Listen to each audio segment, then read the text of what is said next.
Hi guys, and welcome to another Total Technik video. Today we're going to be looking at how to remove the clock spring, aka the squib, from the centre of the steering wheel. It's obviously located underneath the airbag, so we've got a little bit of strip down work to do, but we're going to go through this step by step. So let's make a start. Okay, we're going to look at removing the airbag from the B7. This applies to the A4, S4 and RS4.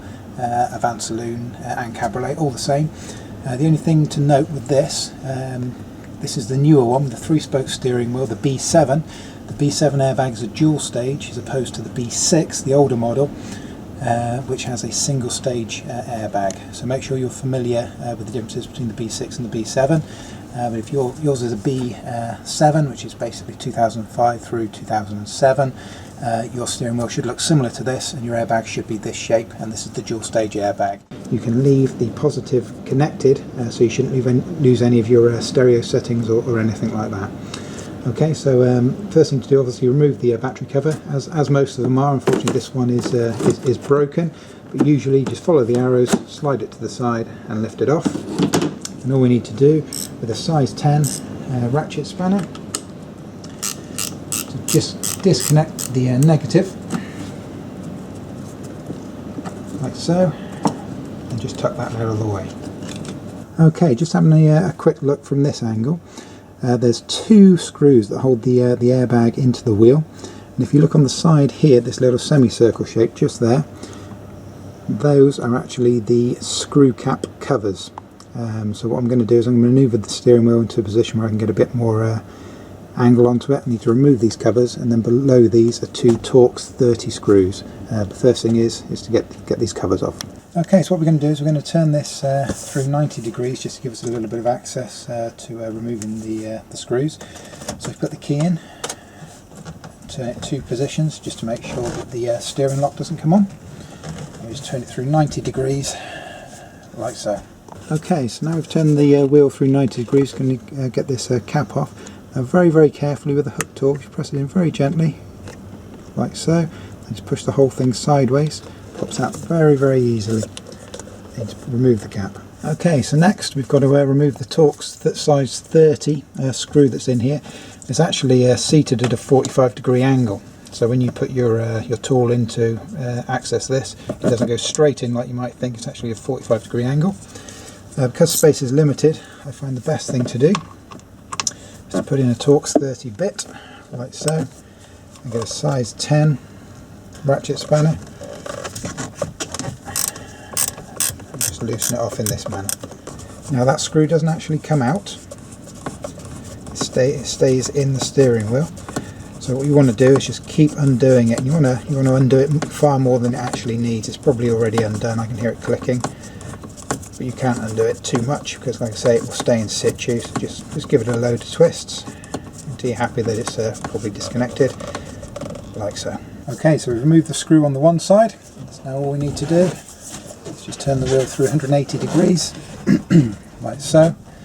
Now to give us access to the other side. So exactly as before, just remove the screw cap and then remove that screw. Okay, so with the 2 screws removed, you find that the whole unit's nice and loose. This can just be moved carefully forward. Now don't pull it out too quickly. So obviously you've got your electrical connections on the back, like so. Now if you have a quick look on here, what we have on the rear here are the dual connections, the dual stage airbag, as this is the B7 model. The B6 only has one of these. The B7 has this dual stage airbag, and you also have a couple of spade connectors there.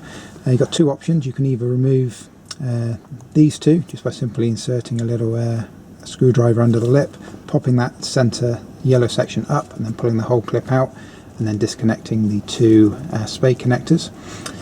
Or, as is the recommended method of doing it, we can remove this connector on the inside of the wheel.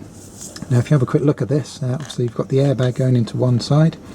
You've actually got another connection that comes out the other side of this plug down to a second plug down here. Your steering wheel may not have this. This is one of the options. So it may not have this. If it hasn't, then it makes it nice and easy. This one has. So you see on this yellow connector, there's a little purple tab on the top of it. Now what I need to do is just pull this purple tab up back towards me, and then the whole plug should come out like so. And then, like I said, we've got this on this particular car, we've got this additional plug down here. Should be trying to lift that up on this side here, like so. That's better. There you go. And once you have that disconnected, your airbag's ready to go. The B6 model has this triangular 3-spoke shaped airbag, as opposed to the B7, which has a perfectly kind of rectangular square shaped airbag. So it's very distinctive. This is the B6 style of airbag here. Pop your bonnet up and disconnect the black connector from the battery before we move any further. So get that done and we'll carry on. So once we've disconnected the battery, what we're going to look at doing is creating a little bit more space for ourselves. So we're just going to put this into a bit of an easier position to work from. So if you make sure, in case your steering lock is on, make sure your key's in. Yeah, it is on this one. Release your steering lock. And what you're going to do is pull it all the way up and all the way out as far as you'll go. And we're going to lock it in that position. Now we're going to be unscrewing the bolts that connect this on. You can actually do it from the top or from underneath. What I'm going to be doing this time is I'm actually going to be doing it from underneath, which is why I've kind of moved it up rather than down. But you can do it from the top or the bottom, but we'll take a look at that now and I'll show you where the bolts are. So first of all, I'm just going to quickly show you where the holes are located, which give you access to the bolts to remove this. It's actually on the rear of the steering wheel. If you come around the rear there, hopefully you can see that just at the end of my finger there. We have that little hole in the back of the steering wheel itself. That hole in the back of the steering wheel gives you access to the Torx screw that actually holds that on.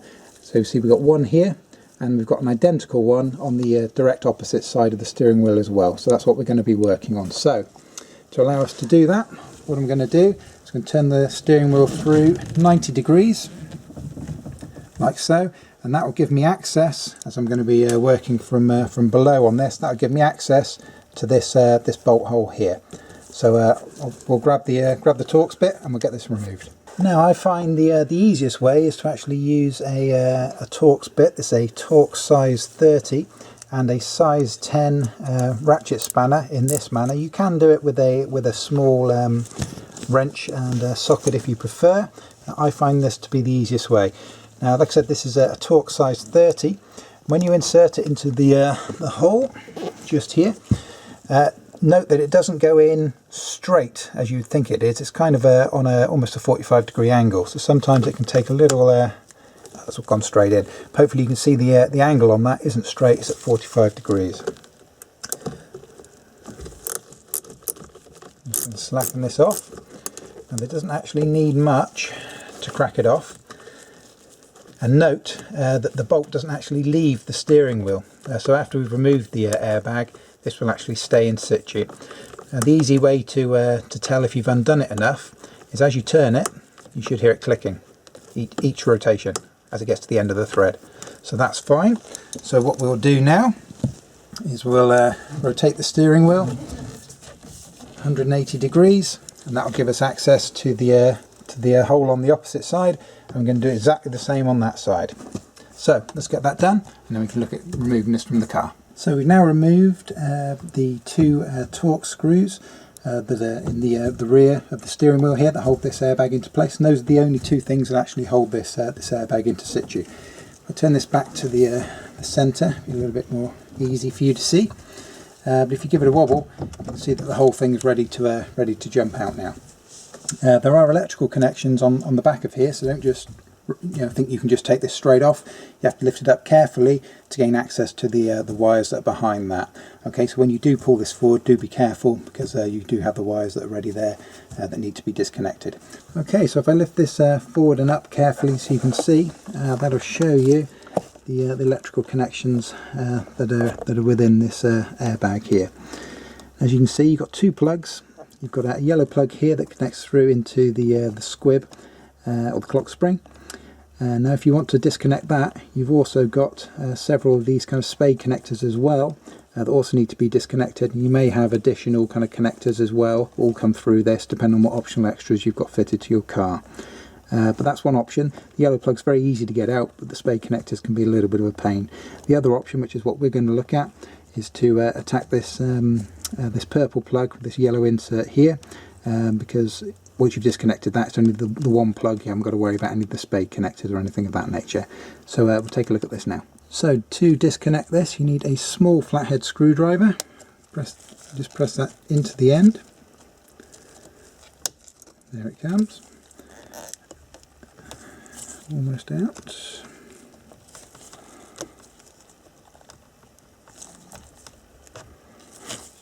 And the yellow part does actually need to come out quite a way before it will release. There it is. So there's a little bit of a fiddle. Like I say, you've got to pull it out a little bit further than you think, but that's how you disconnect that. Now, if you zoom out a second, you can see that is your airbag, completely 100% removed from the car and good to go. Okay, so having a quick look at what's required to remove this steering wheel. See in the centre we've got this rather large bolt, and inside that bolt you will see there's actually an M12, which is quite a large spline bit that's required to actually get this out. That's what fits in there. Okay, now not all sets of bits come with these as standard. These splines, most have Torx, most have hex. But not many kits come with these spline bits. However, you can get these bits in little sets on eBay very cheaply, so well worth taking a look at if you don't own them already. Maybe £5, $7 or $8, something like that will buy you a little cheap set of these spline bits. But you need an M12 to actually fit into there, so make sure you've got one of those, and we can move on. Okay, so I'm ready to start attacking the bolt in the centre of the steering wheel.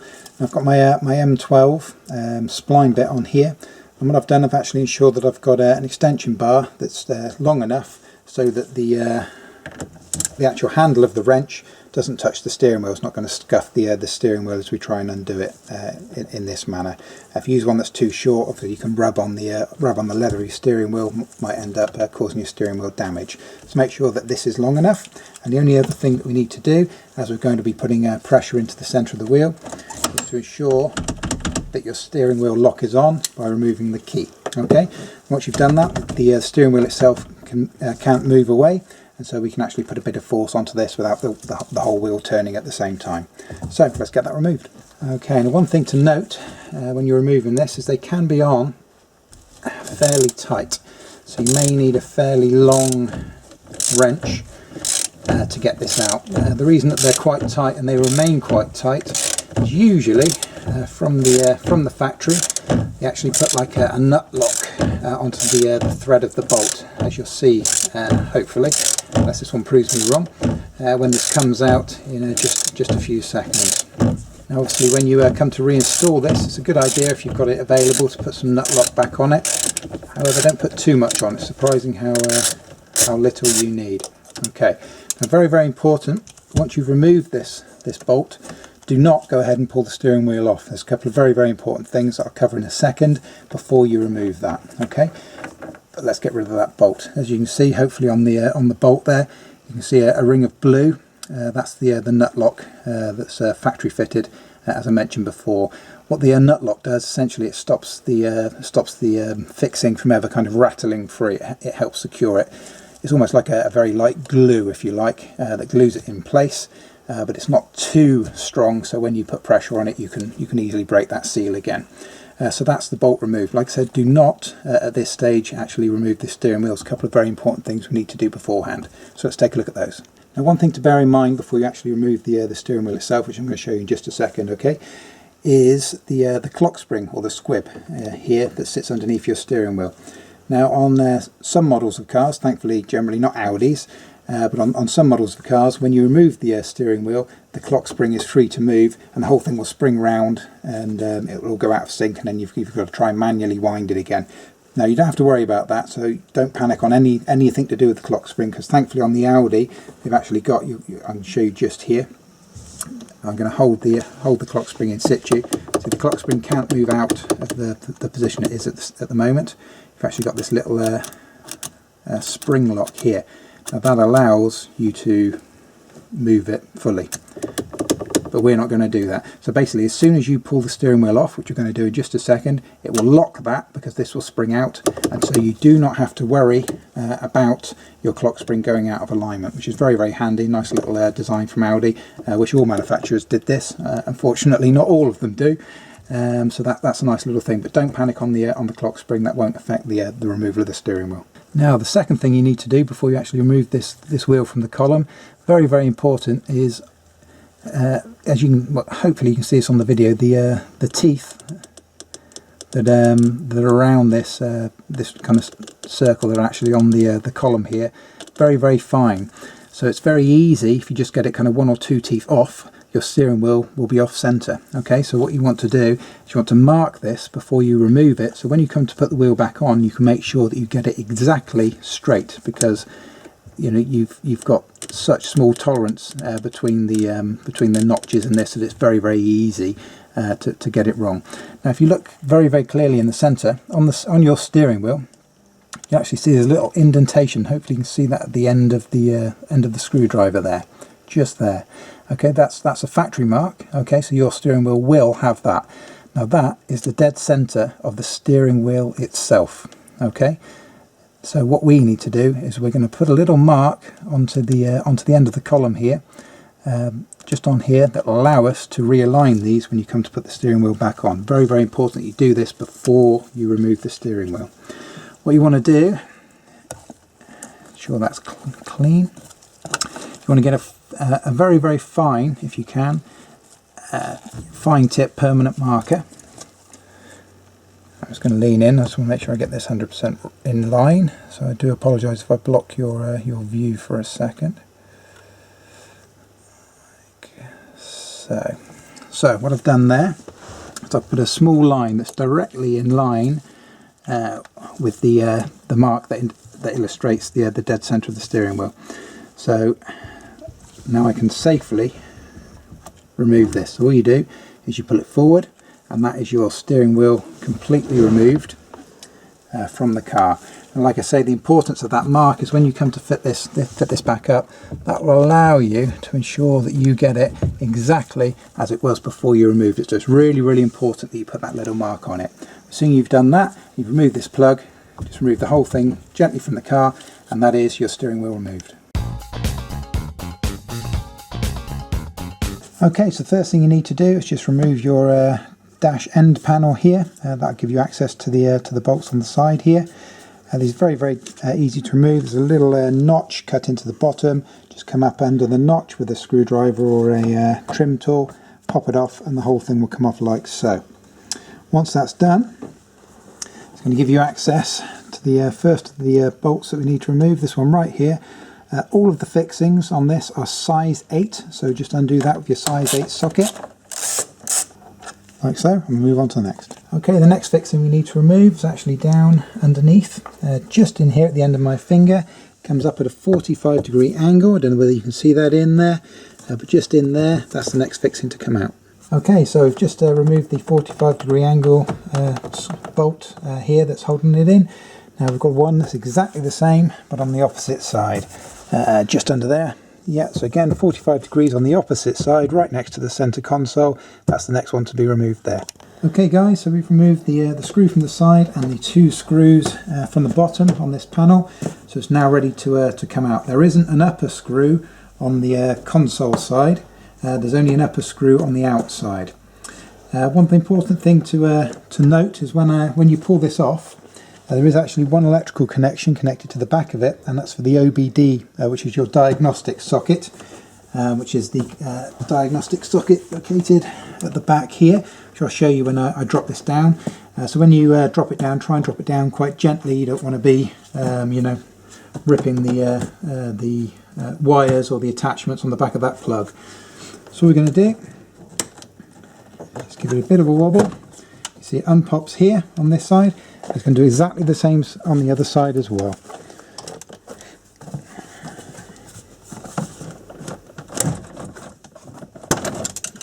Like so. And then the whole thing drops down. And this is the connection just here that I was telling you about, which is your OBD, your diagnostic. It does just push out. See there's a little catch on here, wasn't quite snapped in. Normally you've got to pull that in and pull it out. That's your diagnostic socket there, so be careful that you're not putting any undue strain on that. And also, I did forget about this, you can see at the back there is the connection for the footlight, just there. That's what illuminates the footwell when you get into the car. So just wobble that side to side.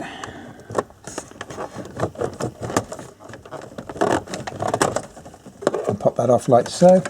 And then this whole unit is free to be removed from the car. So the first thing that we need to do is there's a couple of Torx screws right in the front here. Now if I can show you this. It's a slightly specialist tool.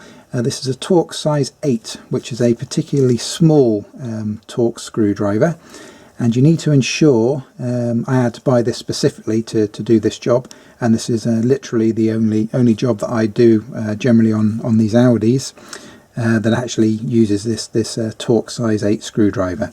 But you need to ensure it's got a fairly long blade. This one is 7.5 centimeters, 75 mil. In length, this blade here, and that's just about long enough. Any shorter than that and you're going to struggle. But if you have a look just to the underside just here, hopefully you can see that screw hole nice and clearly there. And of course there's an identical one over on the other side just here. So what you want to do, as you can see, it's just long enough. Unscrew the two screws. The thing to bear in mind is they are actually quite long, so I tend to unscrew them much more than is actually needed. And what you'll find is sometimes the screw won't come out like so. Sometimes if you're lucky you can give it a bit of a tap and it will fall out. Not today. So we'll do the same on the other side here.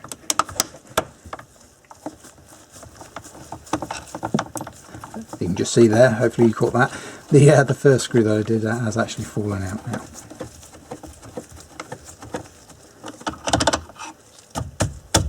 So, that one's not going to fall out, it probably will randomly in a second or so. So that's the first thing to do, is get those two Torx size 8 removed. And these are the little Torx size 8, you see tiny little screws. But they are actually quite long, so like I said, you're best kind of unscrewing them far more than you need, just to ensure that they actually come out. And then, like I say, if you give it a bit of a tap, hopefully you will get both of the screws that come out like so. But that's the screws that you need to get out first. So with the two small hex screws removed from the front, what we need to do is now come down to the underside. If you drop your steering wheel adjustment lever to a down position and have a look up inside, you can see just off the side there, there's a small little indentation in the plastic within which you will find a size 4 hex screw. So that's the next one that needs to be removed. Now one thing to note, there are little kind of plastic clips that hold the top and the bottom half together. As you see, they don't exist on the front, but they do exist towards the back. So first thing to do, I'll try and do it on your side so you can see. I'll just try and pop those apart a little bit like so. As you can see, there is a kind of a little plastic clip there that holds these together. I'll do the same on the opposite side. Now, the next thing you need to concentrate on is you've got this this rubber. Hopefully you can just see that there. It's a little rubber section that sits around the key chamber here. What we want to do is I kind of put my finger on the inside, actually try and take the rubber section with the cowl, like so. So as you can see, the cowl's now completely loose and is ready to come off. There's a little trick to getting this off that I'll show you now. Okay, so as you can see, it's completely free. The only thing that's stopping it coming off of the car is your lever for your steering wheel column adjustment. Okay, now the trick to getting this off is to kind of try and twist it at a slight angle. It's a little bit awkward. This is why we have to remove the lower panel really to get the access to it. But as you see, I kind of put it over, twisted it and took it back, and you can get it off. So that's the key to it. It's kind of giving it that little bit of a twist. But that is your lower steering wheel cowl completely removed from the car. Now if we take a quick look here, once we've removed the lower dash panel, I've just removed this as a size 8 screw here that sits in the end of the decorative trim, because as you can see on this decorative trim here, it's the same screw that holds in the section, the metal frame that attaches to the end of the cowl. Hope you can see it rattling away in the centre of the screw hole there. It actually sits on top of it. So you've got to remove that size 8 screw to give you a little bit of movement here, and exactly the same on the opposite side. I've just done it here as well. You can see exactly the same principle just here. So you've got to remove those 2 screws, and then we can move on. So on the upper steering wheel cowl, you have the plastic section, and attached to that is like a cloth kind of leatherette type section, and on the end of that is like a kind of a metal frame, a metal curved frame, and that's kind of what holds this in situ. So that's the bit that you need to get out. So as you can see, the whole thing's pretty much ready to come out. It's just the metal frame that we need to pop out from around the sides here. So a little bit of manipulation.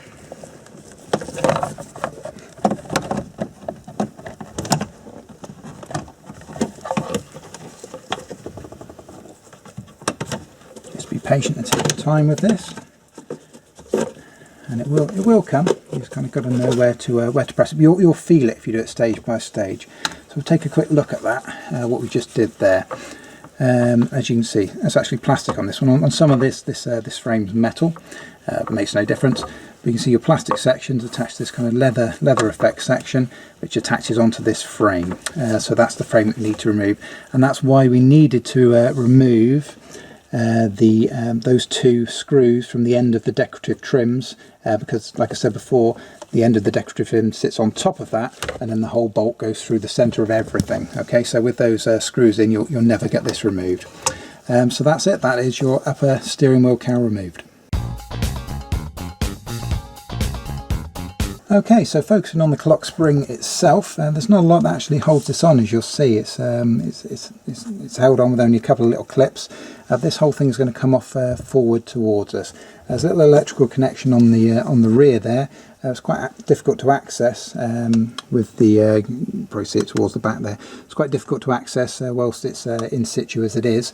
So what we'll do is we'll remove, unplug the clips, allow us to move it forward a little bit, and that'll make it a little bit easier to gain access to what we need. Okay, so the little plastic clips that hold this this squib onto the steering column. Have a look over to the side here at the end of my screwdriver. Hopefully you can just about see that there. There's a little plastic tab. Now if I pop that off and give it a wiggle, you see I've created a little bit of space there. So that's what you want to look for, is these little plastic tabs. Got an identical one on the other side just in here. So pop that up, pop that forward like so. As you see, the whole thing's starting to want to move forward now. Now if we go underneath here, we've got another one here, a very similar type of connection like so. So it's just those 3. Now once I've done that, you can see the whole thing comes forward, and that's going to give us access to the connection on the back, which is the last thing that's holding this on. So we've got this little electrical connector at the back here, little compression type connector. To push the tab down and pull that off like so. And then what we have here is we have your clock spring, aka your squib, that's completely removed from the car.